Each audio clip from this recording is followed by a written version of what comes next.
이번 시간은 회계장부하고 회계순환 과정을 알아보도록 할게요. 회계장부 중에서 시산표는 여러분 저번에 공부했죠? 재무상태표하고 손익계산서를 합쳐놓은 게 시산표입니다. 그리고 회계순환 과정은 우리 비가 내리면 어떻게 됩니까? 강물로 가죠. 강물로 가서 이게 바다로 가서 다시 구름이 돼 갖고 비로 내려오는 겁니다. 회계순환 과정도 회사에서 우리 거래가 발생하면 분기를 통해서 정기하고 그 다음에 재무제표를 만드는 과정을 라고 생각하시면 되는 겁니다. 한번 회계장부에서 주요 장부 두 가지는 반드시 알고 계시겠죠? 우리 배웠죠? 분기했을 적에 분계짝이 있어요. 그리고 정기했을 적에 총계정 원장이 있다는 거. 그래서 모든 거래를 총괄하여 기록하여 계산하는 장부다. 그래서 분계장하고 총계정 원장 주요 장부라고 합니다. 이 두 개는 반드시 알고 계셔야 됩니다. 그리고 회계장부에 보조장부라고 되어 있어요. 말 그대로 보조한다고 생각하시면 됩니다. 보조기입장하고 보조원장이 있는데 이 차이는 또 저도 정확하게 구분을 못합니다. 근데 이제 기입장이 있고 원장이 있다는 거. 현금 출납장, 현금의 입출금 내역을 나타내는 거죠. 예금 출납장, 예금의 입출금 내역을 나타내는 거예요. 매입장, 상품을 매입했을 경우에 나타나는 거죠. 매출장, 상품을 팔았을 때 장부를 작성하는 거 우리는 보조 기입장이라고 합니다. 그리고 원장, 상품 재고장, 상품을 사오면 우리가 재고를 관리하겠죠. 그래서 상품의 입출고 내역을 관리하는 게 상품 재고장이 되는 겁니다. 매입처 원장, 우리 매입처는 상품을 구매했을 적에 매입처가 여러 개의 거래처가 있을 거죠. 그것을 관리하는 게 매입처 원장입니다. 그리고 매출처 원장은 말 그대로 상품을 판매했을 경우 여러 개의 거래처가 있겠죠. 그것을 관리하는 원장을 매출처 원장. 그래서 간혹가다 이런 문제도 나온 적이 있는데 뭐 4년에 한 번 나올까 말까 합니다. 보조장부 중에서 보조기입장인지 보조원장인지. 근데 주요 장부 이것은 반드시 숙지하고 계시겠죠. 그리고 시산표. 그래서 트라이얼 밸런스 이렇게 있죠. 결국 TB 합니다. 여기에서 우리는 말 그대로 시험에서 작성해보는 계산표라고 생각하시면 돼요.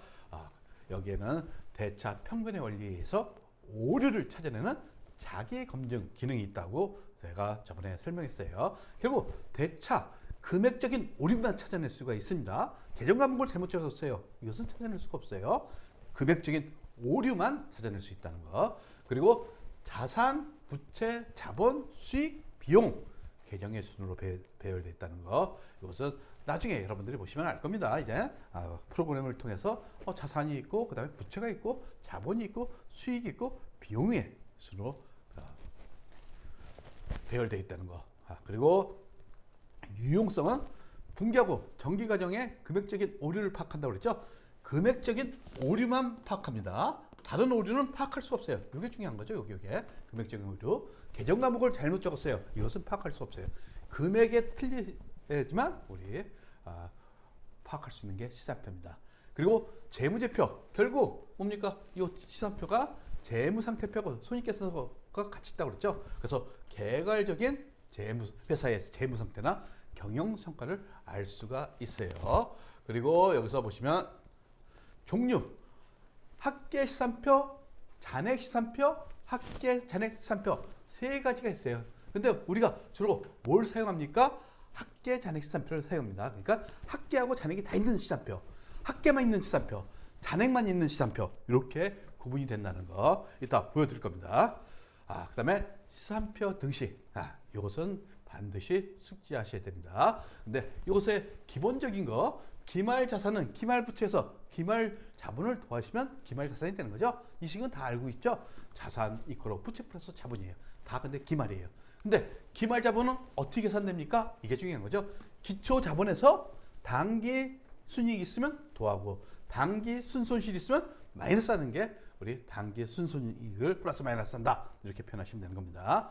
그러면 우리 기말 자산은 기말 부채 플러스 기초 자본 이거 적은 거죠. 그리고 단기 순손익은 어떻게 합니까? 총수익에서 총비용을 차감한 거죠. 그러면서 이제 다음 요 총비용을 자축으로 옮기시면 되는 거예요. 그러면 요 식이 나타나는 거죠.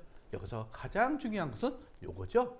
그래서 우리 시험에서 간혹하다 다 기말이니까 여기다 기말 넣으면 잘못된 겁니다. 이것은 기초 자본이라는 거 반드시 알고 계셔야 돼요. 그래서 이 시기를 이해하셔야 돼요. 이거 외울 필요가 없죠.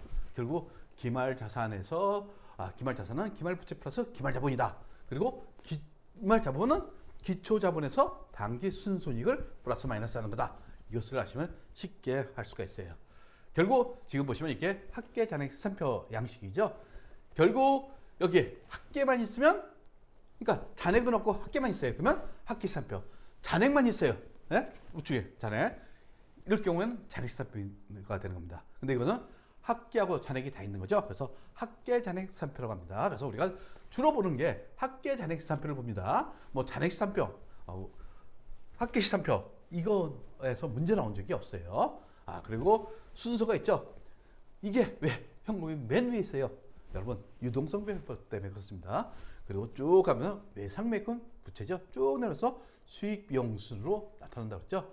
그러면서 여기 보시면 잔액하고 합계, 여기에 대변 잔액, 차변 잔액, 그리고 차변 합계, 대변 합계, 요 금액은 일치된다는 거. 그리고 만약 현금이 차변에 2,500만 원 발생했어요. 그러면서 2,500만 원이 발생했다는 것은 자산의 증가가 발생했다는 얘기죠. 그리고 대변에 현금이 나왔어요. 1,150만 원. 자산이 감소됐어요. 그러면 합계 2,500에서 1,150만 원을 차감한 잔액이 어디에? 차변에 나타나겠죠. 1,350만 원. 자산은 차변에 나타납니다. 그렇죠? 그리고 부채인 외상매입금. 대변에 부채가 증가됐어요. 800만 원. 결국 상품을 구매하거나 했을 때 외상을 했죠. 그러면서 차변에 나타난 거 이건 뭡니까? 외상매입금에 대해서 거래처에 지급한 것을 얘기하는 거죠. 결국 합계 금액 800에서 100만 원을 차감한 700만 원이 잔액이 되는 겁니다. 이게 외상매입금 잔액이 되는 거예요. 결국 요 잔액 금액이 재무상태표로 가는 겁니다. 그리고 중요한 것은 차변 합계하고 대변 합계는 일치한다. 차변 잔액 합계하고 우리 대변 잔액 합계는 일치한다는 거. 이것을 뭐라고요? 대차평균의 원리라고 했어요. 대차평균의 원리. 계속 대차평균의 원리. 결국 차변, 대변의 합계는 일치된다는 거. 회계의 기본적인 논리입니다. 그리고 회계의 순환과정. B처럼 생각하시면 됩니다. 매년 회계기간에 1월 1일부터 12월 31일 매년 이것을 합니다. 거래를 식별하고 결국 분계를 하고 분계장에 적고 총계정원장. 이것을 1월 1일부터 12월 31일 주거라고 합니다. 만약 우리 삼성전자 같은 경우에는 이런 건이 수백만 건이 되겠죠. 거래가. 근데 이제 조그만 회사는 거래가 작을 수도 있어요. 건수가. 근데 이제 이런 것을 회계기간 중에 1월 1일부터 12월 30일까지 계속하는 겁니다. 그래서 결산일 또는 보고기간 말, 결산일, 결산하죠. 이때 기준으로 우리 결산한다고 했어요. 그러면 수정 전 시산표, 그러니까 수정하기 전에 한번 시산표를 우리에게 출력하는 거예요. 그 다음에 여기에 잘못된 거 있죠? 이것을 결산분계 또는 결산수정분계라고 합니다. 그러면 수정했으니까 수정후가 나타나겠죠? 수정후 나타납니다. 그리고 수정후 시장표를 작성한 다음에 최종적으로 장부를 마감해요. 장부를 마감한다는 것은 내년도로 이제 넘긴다는 얘기입니다. 내년도를 넘긴다는 거. 그러면서 우리 최종적으로 재무제표 두 가지. 가장 큰 재무제표는 재무상태표, 손익계산서. 거기에 세 가지가 더 있다는 거. 세 가지. 현금흐름표, 자본변동표, 주석. 이 정도는 알고 계시겠죠? 이렇게 작성하고. 그럴 때 장부 마감할 적에 우리 손익계정. 손익계산은 손익계산서에 나타나는 거죠. 이것을 다 집합손익이라고 해서 집합 알죠? 다 집합하라. 여기서 수익하고 비용을 다 집합합니다. 이것을 집합손익이라고 해요. 그래서 이 계정을 마무리하면서 거기서 이제 뭐가 나타납니까? 수익, 이익 또는 손실이 나타나겠죠.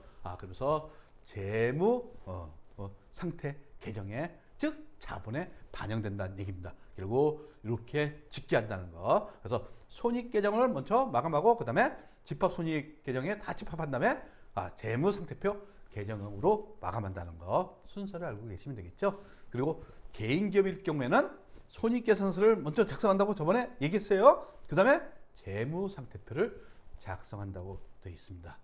그리고 이제 다음 분계와 정계의 사례 연습이 있는데 여러분들 한번 쫙 해보세요. 근데 5번은 제가 설명을 해야 됩니다. 5번은 나머지 거는 우리 설명을 나중에 할 겁니다. 그러면 1월 13일에 도너츠 하면서 상품을 500만 원에 모두 현금 판매했다. 그러면 우리 분개하실 줄 아시죠? 이제 차변에 뭐가 들었습니까? 현금이 들었어요. 그러면 현금부터 자산의 증가졌고, 그 다음에 상품을 팔렸죠? 이때 상품 매출 수익을 인식합니다. 상품 매출 500만 원을 수익을 인식해요. 그런데 이제 이 상품이 재고사진이 있던 게 나갔죠? 결국 상품이 나갔기 때문에 상품의 감소가 나타나요. 결국 대변에 자산이 있던 상품이 자산 감소가 나타나죠. 그러면서 동시에 뭐가 매출원가, 이거 무슨 매출원가? 상품 매출원가가 되는 거예요. 비용을 인식하는 겁니다. 요게 이제 총회법이에요. 기업의 기준은 이렇게 회계 처리해야 됩니다. 그래서 팔았다 했을 경우에는 위 것만 회계 처리를 요구하는 답안이 대부분이에요. 근데 만약 매출원가다 하나 그러면 이렇게 회계 처리하는 겁니다. 정확하게 한 거는. 그러면서 이것은 기업의 기준에서는 매출액과 물건을 팔았어요. 그러면 매출원가를 모두 분개해 갖고 이것을 다 표시하게 돼 있어요. 손익계산서에 그렇게 표시되어 있죠. 따라서 여기 보시면 총회법이란 수익과 비용을 별도로 각각 인식하는 것 이렇게 돼 있죠. 그러면서 상품 판매를 통해서 얻은 수익, 즉 매출이죠. 무슨 매출? 상품 매출. 그래서 그거에 대한 원가 있었겠죠. 즉 상품 매출 원가가 있어요. 그래서 보다 유용한 정보를 제공하기 때문에 우리 상품 매출에 대해서는 총회법으로 하게 돼 있어요. 따라서 손익계산서에 상품 매출액에서 매출원가가 나타나죠. 요 매출액에서 매출원가를 차감한 게 매출총익이 되는 겁니다. 그래서 손익계산서 양식에 이게 우리 맨 밑부분에 있는 거죠. 이렇게 생각하시면 되고, 순회법은 뭐냐? 매출 이익만을 표시하는 거예요. 이것은 상품을 팔았다 가정합시다. 그래서 500만 원이 들어왔어요. 그러면 상품은 얼마 썼어요? 100만 원짜리죠. 그러면서 상품 매매 이익 400만 원으로 표시하는 것을 우리는 순회법이라고 합니다. 즉 매출 이익만 표시되는 거죠. 근데 우리 기업의 기준에서는 이것을 용인하지 않습니다. 상품 판매에 대해서는. 다만 영업의 손익, 즉 영업활동 이해라고 되죠. 결국 영업의 손익, 유용자산을 처분했어요. 이때는 순회법으로 회계 처리가 됐다는 거. 그래서 나중에 우리 유용자산 가서 회계 처리하면 다 순회액으로 회계 처리합니다. 이럴 경우 우리 유용자산 처분 손익이 있다는 거. 이때는 어떻게 한다고요? 순회법으로 처리합니다. 결국 여기에 상품 대신에 뭐가 들어가면, 만약 기계장치라면 기계장치가 들어가요. 그래서 만약 현금 들어왔다 그러면 여기는 유용자산 처분 이익이 발생하는 거죠. 만약 차변에 발생했으면 유용자산 처분 손실이 되는 겁니다. 그리고 우리 거래의 종류, 이것은 여러분들이 간혹가다 이제 시험에 나오는데 세 가지가 있다는 거. 교환거래, 손익거래, 혼합거래. 교환거래는 이게 영향이 없는 거예요. 결국 차변의 재무상태표 개정, 즉 재무상태표 개정, 재무상태 개정, BS 개정이라고도 합니다. 그리고 대변의 재무상태표 개정. 결국 이익하고는 상관없죠. 자산하고 부채 왔다 갔다 하는 것만 한 겁니다. 결국 이익에 영향을 미치지 않는 거래를 교환거래라고 합니다. 근데 이익에 미치는 경우 이것이요. 차변의 손익 개정. 만약 비용이 발생했어요. 그리고 대변에 수익이 발생했어요. 이것은 이익에 영향을 미치죠. 결국 이익에 영향을 미친다는 것은 자본에 영향을 미치는 겁니다. 이것을 손익거래라고 합니다. 그래서 교환거래, 손익거래. 결국 재무상태표만 계정만 있는 것은 교환거래. 그런데 교환거래하고 손익거래를 플러스하는 것을 이젠 혼합거래라고 합니다. 혼합거래. 혼합거래는 교환하고 손익거래가 합쳐진 거죠. 즉 여기 보시면 재무상태표 계정, 재무상태표 계정인데 대변에 손익계정이 있어요. 결국 이것은 이익에 영향을 미치는 거죠. 이익에 영향을 미치는 겁니다. 그렇죠? 이익에 영향을 미치고, 그리고 이런 경우도 있어요. 차변에 손익계정이 나타나고 재무계정, 재무계정 이렇게 나타나는 거. 결국 혼합거래도 이익에 영향을 미칩니다. 이것을 여러분들이 구분하실 줄 아셔야 돼요. 그것은 다음 시간에 한번 우리 기초분계 전기 연습을 한번 통해서 보도록 할게요.